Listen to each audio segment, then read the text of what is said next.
예, 안녕하세요. 오늘은 산업안전보건에 관한 규칙, 주요 내용 위주로 해설을 해드리도록 하겠습니다.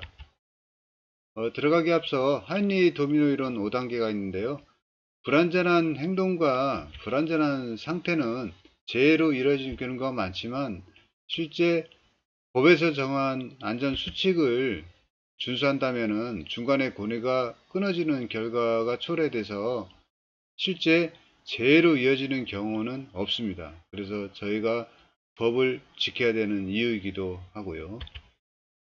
본문으로 들어가서 계단에 관련된 내용입니다. 27조 계단의 폭은 1m 이상 하도록 하고 있고요. 그 통로에 물건을 적재하지 않도록 이렇게 하고 있습니다. 제13조에서는 안전난간의 구조를 명시하고 있는데요. 안전난간은 구조적으로 취약한 지점에서 흔들었을 때 성인 남자 100kg 이상의 남자가 하중에 견딜 수 있도록 이렇게 해야 됩니다. 그런데 흔들었을 경우 흔들린다든가 약간 약하게 보이면 법 위반이 되겠습니다. 그리고 상부 난간대, 중간 난간대를 유지하고 하부에는 발끝막이 판을 설치해서 물건이 떨어지지 않도록 이렇게 해야 됩니다.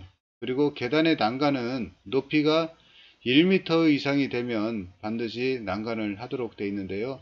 시중에 제품으로 계단이 많이 있습니다. 이렇게 안전난간이 설치된 계단이 있고요.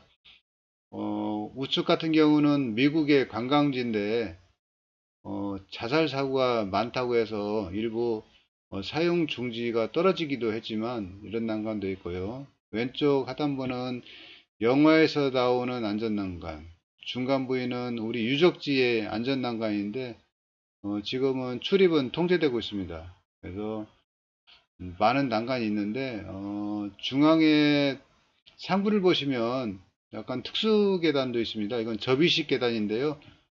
평상시에는 카운터 웨이트에 의해서 계단이 접혀 있다가 사람이 내려오면서 하중이 실리면 계단이 펼쳐지면서 하부로 이동할 수 있도록 이렇게 설계된 난간도 있습니다. 저희가 법에서 명시는 하고 있지 않지만 현장 여건을 고려해서 재해가 발생되지 않도록 시설 관리를 할 필요가 있다고 생각이 듭니다. 다음으로 38조입니다. 사전조사 및 작업계획서 작성에 관한 기준인데요. 작업계획서는 작성 대상이 있습니다. 타워크레인을 설치, 조립, 해체하는 작업, 차량계 하약 운반 기계를 사용하는 작업, 터널 굴착 작업, 중량물 취급 작업 등 13개 요소는 법적으로 작업 계획서를 작성하도록 되어 있고요. 계획서가 없으면 작업을 하지 않도록 이렇게 운영을 하셔야 됩니다. 작업 계획서 내용은 해당 근로자에게 툴박스 미팅을 활용해서 반드시 고지하도록 이렇게 하고 있습니다. 작업계획서 작성 양식은 별도 법에서 정하고 있진 않지만 큰 틀에서 그 내용은 명시하고 있습니다. 작업 개요, 중량물의 재원, 장비 재원, 산업 재해 예방 대책, 작업 계획도 등 5개 항목은 반드시 포함이 되어야 하고요. 너무 형식적으로 작성하지 마시고 실제 작업할 때 도움이 되도록 이렇게 작성을 하시면 되겠습니다.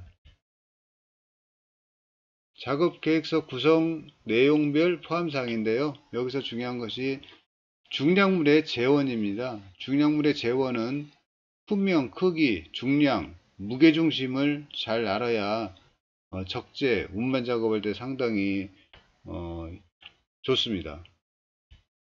그리고 작업 전반에 관한 사항도 작업 계획서에 명시를 해야 되는데 공정명, 작업일시, 현장 사항 및 운반 경로, 작업 순서에서 현장 사항 및 운반 경로가 상당히 중요합니다. 그래서 작업 위험 구간을 표시해서 그 구간 내에서 안전 감시자, 지휘자 그 역할 분담이 좀 필요합니다.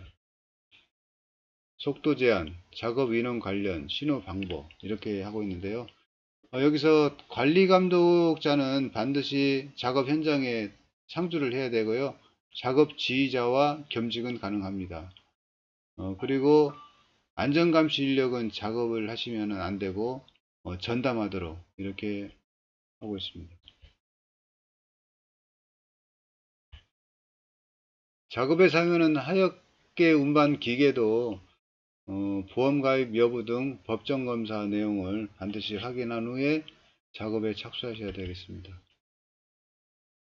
작업 계획서 작성 시에는 정해진 양식은 없으니까 현장에 편리하게 이렇게 프리하게 쓰셔도 됩니다. 그래서 훅 해지 장치, 시야가 확보됐는지, 붐대의 각도는 적정한지, 화물의 적재 범위는 적정한지 이런 거를 반드시 확인을 하셔야 됩니다.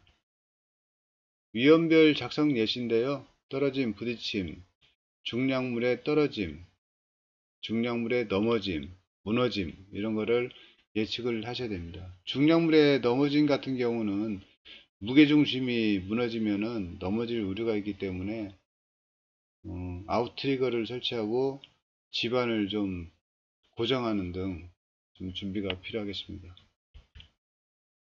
중량물 하엽 작업, 중량물 운반 작업, 중량물 고정 작업, 적재 작업.